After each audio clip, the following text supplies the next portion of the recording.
हरे कृष्णा। ओम नमः शिवाय। कल हमने कथा में विश्राम लिया था कि माता पार्वती की विदाई की तैयारियां पूर्ण हो गई, सारा सामान तैयार है और माता मैनावती वो चुपचाप खड़ी हैं सारे एकत्र किए हुए सामान के समक्ष। और माता पार्वती आकर उनसे बात करती हैं कि माँ ठीक है, तैयारियां तो आपने कर ली, लेकिन एक पुत्री तभी सुखी रह सकती है जब उसकी माँ खुशी खुशी उसे विदा करे। और मैनावती कहती है कि एक माँ क्या कर सकती है, आशीर्वाद दे सकती है। तो आशीर्वाद तो हमने दिया तुम्हें कि तुम जहां भी रहो सुखी रहो। ये बात सुनकर माता पार्वती जो है वो एक प्रश्न करती हैं, पूछती हैं, कहती हैं माता आप पहले हमें ये बताइए कि सुखी रहने के लिए ग्रह कब से अनिवार्य हो गया है और ग्रह की परिभाषा क्या है। क्योंकि पहले माता पार्वती ने पूछा था कि भवन की बात आपके पास, आपके मन में क्यों उठ रही है। सुखी रहने के लिए भवन आवश्यक है या पति प्रेम, जिसकी फिर व्याख्या मैनावती ने करी थी कि पति का प्रेम तो ठीक है, वो तो आवश्यक है ही है, लेकिन एक माँ जब देखती है कि उसकी पुत्री अरण्य जीवन जी रही है तो उस माँ पर क्या बीतती है ये शायद तुम नहीं समझ सकती पार्वती। और अब माता पार्वती ने उनके समक्ष दूसरा प्रश्न रख दिया कि आप मुझे बताइए कि सुखी रहने के लिए ग्रह कब से अनिवार्य हो गया माँ, और ग्रह की परिभाषा क्या है। मैनावती कहती है इतने प्रश्नों के उत्तर नहीं है हमारे पास इतने प्रश्नों के उत्तर नहीं है, पर हम तुमसे ये पूछते हैं कि क्या अपने जमाता से अपनी पुत्री के सर पर एक छत्र की उपेक्षा करना क्या अनुचित है। क्या हम एक छत्र की उपेक्षा नहीं कर सकते अपने जमाता से कि हमारी पुत्री के सर पर एक छत्र हो, उसके लिए एक भवन हो। क्या ये बात अनुचित है पार्वती। माता पार्वती कहती हैं कि जिनकी छत्र छाया में समस्त संसार का सुख, शांति, समृद्धि आश्रित हो, उन्हें छत्र की क्या आवश्यकता है माँ। धन, वैभव, सुख, शांति, समृद्धि सब कुछ तो महादेव के छत्र छाया में रहता है, तो उन्हें किस छत्र की आवश्यकता है। उनके लिए तो ये समस्त संसार ही उनका ग्रह है। ये उनकी जो पृथ्वी है ये भी उनका पूरा ग्रह है। पूरी जो पृथ्वी पर बसने वाले लोग हैं वो उनका परिवार है। ये जो आसमान है ये पूरी उनकी छत है, उनकी छत्र है। तो फिर बताइए ना कि उन्हें इस छोटी मोटी छत्र की क्या आवश्यकता जो एक ग्रह के द्वारा आप उनसे अपेक्षा कर रही हैं। क्या मायने रखती है ये चीजें उनके समक्ष। मैनावती कहती हैं कि पुत्री ग्रह नहीं तो गृहस्थी कहाँ, और गृहस्थी नहीं तो कैसा गृहस्थ जीवन। माता पार्वती कहती हैं कि यदि आप इस चार दीवारी को ग्रह कहती हैं तो ये देखिए। और ये कहते हुए वो अपनी आंखें बंद करती हैं और माता पार्वती आंखें बंद करती जिस भवन में खड़ी होती हैं, अपने पिता के जिस भवन में, वो भवन पूरा का पूरा लुप्त हो जाता है। और माता पार्वती और मैनावती वो दोनों एक अरण्य में, एक जंगल में खड़ी होती हैं जहां सिर्फ पेड़ पौधे हैं। मैनावती घबरा जाती हैं, कहती हैं हमारा भवन कहाँ गया पुत्री, भवन कहाँ है हमारा, हम तो भवन में थे। माता पार्वती कहती हैं ग्रह तो एक माया है माँ, माया नश्वर है, और जो नश्वर है उसका मोह क्यों। ये खुला आकाश जो है ये शाश्वत है, अनंत है, ये सदैव यहीं रहेगा। और जो भी इसे छत के रूप में स्वीकार कर ले उसके लिए तो उसके नीचे बस समस्त संसार ही उसका ग्रह बन जाता है, उसका घर बन जाता है। माँ एक सुखी दाम्पत्य जीवन वो होता है जहाँ पर पति पत्नी ये समझते हैं कि उन्हें साथ रहना है और साथ रहने के लिए प्रेम से अधिक महत्वपूर्ण और क्या होता है माँ? आप ही बताइए कि प्रेम से अधिक महत्वपूर्ण क्या होता है? माँ, मन की इच्छाओं का कोई अंत नहीं होता, कोई अंत नहीं होता। आज ये एक भवन चाहेगी, जो मन की इच्छा है, जो हमारा मन है वो आज एक भवन चाह रहा है, कल वो उससे भी बड़ा भवन की इच्छा करने लगेगा। किंतु किन साधनों को अपना सुख समझा जाए, ये मन को समझाना हमारा दायित्व होता है। अगर हम अपने मन को कहते हैं कि ये आकाश और ये पृथ्वी ही हमारा घर है, तो हमारा मन वही समझेगा। और अगर हम अपने मन की इस इच्छा को हवा देते हैं कि हमें भवन चाहिए, तो वो कल उससे बड़े भवन की इच्छा करने लग जाएगा। यदि आज किसी कारणवश आपको और पिताजी को ये भवन त्याग कर वन में रहना पड़े, तो क्या आप पिताजी के साथ सुखी नहीं रहेंगी माँ? क्या आप पिताजी का त्याग कर देंगी कि नहीं, अब हमारे पास भवन नहीं है, हम आपके साथ नहीं रह सकते? क्या आप पिताजी का त्याग करेंगी, या आप जंगल में भी पिताजी के साथ सुखी रहेंगी? माँ, आप ये बात सोचिए। हम अपने सुख की परिभाषा स्वयं निर्धारित करते हैं और हमने अपने दाम्पत्य जीवन के लिए इसी प्रेम को परिभाषित किया है माँ। तो क्या ये अनुचित है? अब माँ, आप सोचिए और आप हमें जवाब दीजिए। क्या ये हम जो कर रहे हैं, या हम अपने अरण्य जीवन में अपने पति के साथ सुखी रह रहे हैं, तो क्या ये बात अनुचित है? मैनावती बहुत प्रसन्न हो जाती हैं, संतुष्ट भी हो जाती हैं माता पार्वती की बात सुनकर। और उनके मुख के ऊपर जब प्रसन्नता देखती हैं माता पार्वती, तो वो आंखें बंद करके फिर भवन को वापस ले आती हैं। मैनावती कहती हैं, हमसे भूल हो गई पुत्री, बहुत बड़ी भूल। तुमने हमें हमारी संकुचित सोच से अवगत करा दिया है। तुमने हमें बता दिया है कि हम कितनी संकुचित सोच रख रहे थे। ये सब तो सच में नश्वर है, ये आज है कल नहीं होगा। वाकई ही जो प्रेम है वही शाश्वत है। तुम्हारे पिता के साथ तो हमें जंगल में रहना पड़ जाए, हम तो तब भी सुखी रहेंगे। आज हम समझ गए पुत्री, आज हम हर बात समझ गए। माता पार्वती भी मुस्कुराने लगती हैं, कहती हैं, माता आपसे अभी एक भूल और हुई है। मैनावती कहती है, भूल? अब और कौन सी भूल? कैसी भूल पार्वती? माता पार्वती कहती हैं, आपने अपने जमाता को नहीं पहचाना माँ। इतने समय बैठकर जिनसे आपने हमारे भविष्य की चर्चा करी, वो आपके जमाता ही तो थे माँ। मैनावती हैरान, कहती, महादेव, और हमने उनसे तुम्हारे लिए भवन की चर्चा की? क्या सोचते होंगे वो हमारे बारे में? हे प्रभु, क्या सोचते होंगे वो? मैनावती बहुत शर्मिंदा होती हैं। माता पार्वती कहती हैं, आपको शर्मिंदा होने की आवश्यकता नहीं है माँ। आपने जो भी कहा वो आपकी हमारे प्रति ममता दर्शाता है, लोभ नहीं। अगर आपने हमारे लिए भवन की इच्छा रखी तो वो लोभ थोड़ी है, वो तो आपका प्रेम दर्शा रहा है कि आप हमसे कितना प्रेम करती हैं। इसलिए महादेव ने आपके बारे में गलत नहीं सोचा माँ, इसलिए आपको चिंतित होने की आवश्यकता नहीं है। उसी समय दासी आती है, कहती है कि आप लोग चलिए, सब इंतजार कर रहे हैं, विदाई का समय हो चुका है।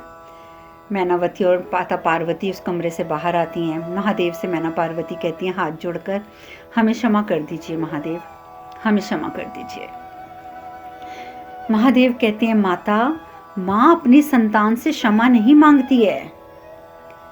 मैनावती कहती हैं, भूल छोटा बड़ा नहीं देखती महादेव, भूल छोटा बड़ा नहीं देखती, भूल तो भूल है। भौतिकता के अंधकार में हमने आपके उस प्रेम को तो देखा ही नहीं जिसने हमारी पुत्री के जीवन को प्रकाशित किया है, उसे तो हमने देखा ही नहीं। और विवाह उपरांत अपनी पुत्री के दाम्पत्य जीवन में माता पिता का हस्तक्षेप कदाचित अनुचित हो सकता है, ये बात तो हमने सोची नहीं। बुद्धिमान इंसान वही होता है जो विवाह के पश्चात अपनी पुत्री के दाम्पत्य जीवन में हस्तक्षेप न करे, लेकिन हमने ये अनुचित कृत्य किया है महादेव। भगवान शिव कहते हैं मैं बहुत प्रसन्न हूँ, मैं बहुत प्रसन्न हूँ माता कि आपके मन की चिंताएं मिट चुकी हैं, आपकी मन की सभी चिंताएं दूर हो चुकी हैं और मैं आपके प्रेम और सान्निध्य के योग्य सदा बना रहूँगा, ये मैं आपसे वादा करता हूँ। अब आप हमें विदाई की आज्ञा दीजिए। और विदा लेकर सभी देवी देवता, नारद मुनि, माता पार्वती और महादेव वहाँ से प्रस्थान करते हैं, कैलाश पहुँच जाते हैं। देवतागण अपने अपने तो नहीं, देवतागण तो आजकल भगवान नारायण के साथ ही रह रहे हैं क्योंकि स्वर्ग तो उनके पास है नहीं, और इसीलिए उन्हें चिंता भी है। जैसा कि मैंने आपको बताया था कि ताड़कासुर त्रिपुर बनवाना चाहता है और वो चाहता है, उसने मय राक्षस को भी बुला लिया था जो एक शिल्पकार है, और उसने ये कहा था कि आप अगर ये त्रिपुर बना देंगे तो आप तो जो हैं शिल्पकार जितने भी होते हैं और जो भवन निर्माता होते हैं, आप तो उन सब में सबसे अग्रम हो जाएंगे, इसलिए आप हमारा त्रिपुर बनाइए। हमारे तीनों बेटे जो हैं महादेव के भक्त हैं, वो हवन करेंगे, यज्ञ करेंगे और साथ साथ आप त्रिपुर का निर्माण कीजिए। और उस त्रिपुर को आप बिल्कुल भी ऐसा बनाएंगे जिसको अभेद्य बोलते हैं, और ये जो त्रिपुर बनेगा वो किसका सांकेतिक स्वरूप होगा कि तीनों त्रिपुर जो होंगे, एक पृथ्वी होगी, एक पाताल होगा और एक स्वर्ग होगा, और इसका प्रतिनिधित्व सिर्फ और सिर्फ असुर करेंगे और इसमें सिर्फ असुर प्रवेश कर सकेंगे। और हम सौर मंडल के ग्रहों की दशा चेंज करके बदल कर वहाँ पर हम अपने तीनों त्रिपुर को जो है वो लगा देंगे, और उस त्रिपुर में कोई और नहीं जा पाएगा। तो हर तरफ सिर्फ और सिर्फ असुरों का आधिपत्य होगा। और ये सब जानते हैं, इसी वजह से जो देवता गण हैं वो चिंतित भी थे, और इसीलिए वो तुरंत माता पार्वती की विदाई के लिए भी पहुंच गए कि किसी प्रकार से माता पार्वती की विदाई हो जाए, वो आ जाएं और उनका पुत्र हो जाए, ताकि ताड़कासुर का वध हो, उनके पुत्रों का वध हो और उन्हें उनका स्वर्ग वापस मिले। इसलिए वो बहुत खुश हैं कि माता पार्वती और भगवान शिव कैलाश पर आ गए हैं। अब उन्हें फिर से एक उम्मीद जाग गई है कि अब उनका पुत्र उत्पन्न होगा। वो सब के सब वैकुंठ चले जाते हैं, नारायण के पास, वहीं पे रहते हैं। इधर महादेव कहते हैं कि देखो पार्वती, एक गृहस्थ दायित्व में वंश बढ़ाने का दायित्व सबसे बड़ा होता है। गृहस्थ जीवन के बहुत से दायित्व हैं, लेकिन सबसे महत्वपूर्ण दायित्व जो होता है वो होता है वंश की वृद्धि का। तो अब हमें भी अपने पुत्र के जन्म हेतु तत्पर रहना होगा। इसकी प्रतीक्षा तो समस्त संसार कर रहा है पार्वती, और वो पुत्र मेरे लिए वरदान का, मेरे दिए हुए वरदान का दुरुपयोग करने वाले ताड़कासुर का वध कर देगा। इसलिए अब हमें अपने पुत्र की उत्पत्ति के लिए तत्पर होना चाहिए। माता पार्वती जब ये बात सुनती हैं तो बहुत प्रसन्न होती हैं, परंतु प्रसन्न होते ही उन्हें देवी रति का श्राप याद आ जाता है। देवी रति ने उन्हें कहा था कि पार्वती, मेरी इस दुर्दशा के लिए तुम भी कलंकित हो। तुमने मुझे माँ बनने से वंचित किया है, इस दुर्भाग्य को तुम्हें भी भोगना पड़ेगा। इसीलिए पार्वती, मैं तुम्हें श्राप देती हूँ कि तुम संतान सुख कभी नहीं भोग पाओगी। और जैसे ही ये बात माता पार्वती को याद आती है, उनकी आंखों से आंसू बहने लग जाते हैं कि वो कहाँ से पुत्र प्राप्ति कर पाएंगी। जबकि देवी रति ने वो श्राप थोड़ा सा बदल दिया था कि तुम अपनी कोख में गर्भ धारण नहीं कर सकोगी, परंतु तुम्हें संतान का सुख मिलेगा। ये बात देवी रति ने कह दी थी, लेकिन माता पार्वती तो अब यही सोच रही है ना कि आखिर पुत्र आएगा कहाँ से। और उन्होंने तो, माता पार्वती ने तो अभी तक ये बात महादेव को बताई भी नहीं थी। वो शिवलिंग के समक्ष बैठकर रोने लग जाती हैं और कहने लगती हैं कि क्या करूं मैं, अब कैसे करूं मैं, हमें क्षमा कर दीजिए स्वामी, हमने आपको रति के श्राप से तो अभी तक अवगत ही नहीं कराया था, लेकिन स्वामी हमारी मंशा आपसे कुछ छुपाने की नहीं थी। सत्य तो ये है कि हम आपकी संतान को गर्भ में धारण नहीं कर पाएंगे, आपकी इच्छा पूर्ण नहीं कर पाएंगे। हम आपको निराश नहीं करना चाहते हैं, पर हमारी इस विवशता का कोई उपाय भी तो नहीं है हमारे पास। हम क्या करें महादेव? वो ये बातें सब शिवलिंग से कहती हैं, परंतु महादेव सब सुन लेते हैं। महादेव सब सुन लेते हैं। वो पार्वती माता के पास आते हैं और कहते हैं, पार्वती मेरा कथन तुम ध्यान से सुनो। पुरुष और प्रकृति का मिलन शारीरिक हो ये आवश्यक नहीं है। पुरुष और प्रकृति के मिलन का चरण और भी हैं जो शारीरिक मिलन से भी सर्वोपरि हैं। ऐसे भी चरण हैं, और वो होता है आत्मा का मिलन। और आत्मा के मिलन से जो सृजन होता है उसका रूप सदैव अलौकिक रहता है, सदैव। माता पार्वती कहती हैं, किंतु ये कैसे संभव है स्वामी? ये कैसे संभव है? भगवान शिव कहते हैं, विदित रहे पार्वती, प्रत्येक घटनाक्रम में भविष्य अथवा सृष्टि का एक वृहद कार्य निश्चित रहता है। ये बात मैं तुम्हें कई बार बोल चुका हूं। पुरुष और प्रकृति का मिलन सदैव ही महान कल्याण एवं विस्तृत संपूर्णता हेतु निर्धारित होता है। देवी रति का श्राप इस घटनाक्रम में पूर्ण विराम नहीं है, सिर्फ एक अल्प विराम है। आप पूर्ण विराम और अल्प विराम में अर्थ समझते हैं। जब एक वाक्य खत्म हो जाता है तो वहाँ पूर्ण विराम लगता है, लेकिन जब हमने उस वाक्य को आगे बढ़ाना होता है तो हम एक कॉमा लगाते हैं, जिसे हिंदी में अल्प विराम कहा जाता है। तो महादेव यही कह रहे हैं कि इस पूरे घटनाक्रम में देवी रति का जो श्राप है ये पूर्ण विराम नहीं, एक अल्प विराम है। अतः हमें पुत्र प्राप्ति जो है वो सुनिश्चित है, वो तो हमें होगी ही होगी। वो कोख से जन्मे या ना जन्मे, वो कोख से तो जन्म तुम्हारी नहीं ले पाएगा पार्वती, ये बात मैं जानता हूं, पर वो हमारी आत्मा के प्रकाश और ऊर्जा से अवतरित होगा। किससे अवतरित होगा वो? हमारी आत्मा के प्रकाश और ऊर्जा से।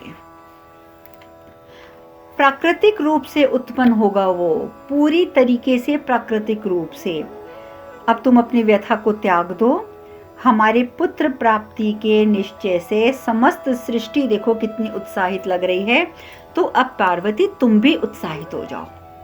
मैंने तुम्हें कह दिया कि पुत्र प्राप्ति होगी, तो तुम समझ सकती हो कि वाकई ही ये सिर्फ एक अल्प विराम है, पुत्र प्राप्ति तो हमारी होगी। माता पार्वती कहती हैं कि हम कुछ पल आपके साथ अब एकांत में व्यतीत करना चाहते हैं महादेव, क्या ये संभव है? भगवान शिव कहते हैं, अवश्य पार्वती, अवश्य। बताओ कहाँ जाना चाहती हो हमारे साथ? माता पार्वती कहती हैं कि जिस प्रकार का एकांत हम चाहते हैं वो केवल अमरनाथ की गुफाओं में ही संभव है। क्या आप हमें वहां ले चलेंगे कुछ समय के लिए, कुछ दिनों के लिए? शिव कहते हैं, अवश्य पार्वती, हम शीघ्र ही प्रस्थान करेंगे। इधर तो माता पार्वती और भगवान शिव ने पूरी तैयारी कर ली है कि अब उनका पुत्र उत्पन्न होगा। उधर ताड़कासुर मय दानव से त्रिपुर का निर्माण करने की आज्ञा देता है। जो मय दानव है वो त्रिपुर का प्रतिरूप भी बना लेता है, यानी कि जिसको हम बोल सकते हैं दिखाने के लिए, जैसे एक उदाहरण स्वरूप बना लेता है कि इस तरीके के जो हैं वो बनेंगे, त्रिपुर बनेंगे। ताड़कासुर जब वो देखता है तो इतना खुश होता है कि तुम इतने सुंदर त्रिपुर बना पाओगे। वो कहते हैं कि हाँ मैं ये बना लूंगा। ताड़कासुर कहते हैं कि ये तीनों पुर जो हैं सौर मंडल में असुर शक्ति का प्रतीक होंगे। मैं कहता है कि ये हर प्रकार से अभेद्य होंगे। समस्त ब्रह्मांड में इससे ज्यादा सुरक्षित स्थान कहीं और नहीं होगा। किंतु एक बात का ध्यान रखना होगा कि जब ये अपनी धुरी की प्रतिभ्रमण कर रहे होंगे अपनी धुरी पर, तो प्रतिभ्रमण की अवस्था में ऐसा समय एक बार अवश्य आएगा जब तीनों एक सीध में होंगे, एक बिल्कुल सीधी पंक्ति में होंगे। और एक वही क्षण जो होगा वो ऐसा होगा, वही अवस्था ऐसी होगी कि उस समय अगर किसी ने इन पर आघात कर लिया तो तीनों त्रिपुरों का विनाश हो जाएगा। बस इस चीज का आपको खास ध्यान रहना होगा। ताड़कासुर कहता है मैं ऐसा कदापि नहीं होने दूंगा, क्योंकि ग्रहों की गति को मैं स्वयं निर्धारित करूंगा। मैं स्वयं निर्धारित करूंगा, मैं इस प्रकार से कर दूंगा कि वो तीनों एक सीध में, एक पंक्ति में आएंगे तो अवश्य आएंगे, लेकिन वो इतने अल्प समय के लिए आएंगे कि जब तक कोई सोचेगा कि ये तीनों एक सीध में आ गए, तब तक उनकी वो पंक्ति जो है वो फिर खत्म हो जाएगी और वो तीनों फिर घूमने लग जाएंगे। तो उस पर वो आक्रमण कोई नहीं कर पाएगा, इसलिए आप चिंता मत कीजिए। ये तो आपने जिसको कहते हैं ना इंग्लिश में मॉडल बनाए हैं हमें दिखाने के लिए, अब आप वास्तविक त्रिपुर बनाइए। पर ज्ञात रहे मैदानव कि महादेव के पुत्र के जन्म से पूर्व ये बन जाने चाहिए, उनके जन्म से पूर्व, क्योंकि अगर उसका जन्म पहले हो गया तो फिर तो हमारी जो मौत है ना वो तो निश्चित है। वो कहता है मैं बना लूंगा, आपको चिंतित होने की आवश्यकता नहीं है, हम आज ही इसका कार्य आरंभ कर देते हैं। और वो जो उसके तीनों पुत्र हैं ताड़कासुर के, वो लगातार हवन करते हैं और मैदानव जो है वो त्रिपुर का काम शुरू कर देता है। शिव पार्वती तो प्रस्थान कर देते हैं, नंदी भी उनके साथ जाते हैं। देवता प्रसन्न तो बहुत हैं कि चलो अब ये एकांतवास के लिए जा रहे हैं, तो अब हमें एक आशा जागृत हो गई कि अब इनका पुत्र भी उत्पन्न होगा। लेकिन साथ ही साथ वो चिंतित हैं। वो चिंतित इसलिए हैं कि अगर ये सूचना ताड़कासुर को मिल गई तो वो ज़रूर कोई ना कोई गलत कार्य करेगा, और कहीं ये ना हो कि पुत्र को वो उत्पन्न होने में कोई ना कोई अड़चन डाल दे, या पुत्र के उत्पन्न होते ही वो उसको उठा ले, वो कुछ भी कर सकता है। बस ये बात सोचकर वो लोग चिंतित हो जाते हैं। और उधर तीनों यानी कि महादेव, माता पार्वती और नंदी वो गुफाओं की ओर प्रस्थान करते हैं। अब आगे क्या होता है ये चर्चा हम कल करेंगे। आज कथा में यही विश्राम लेते हैं। हरे कृष्ण कृष्ण कृष्ण हरे हरे, हरे राम राम राम हरे हरे। आप सब खुश रहें, सुखी रहें, स्वस्थ रहें। हरे कृष्णा। ओम नमः शिवाय, ओम नमः शिवाय, ओम नमः शिवाय।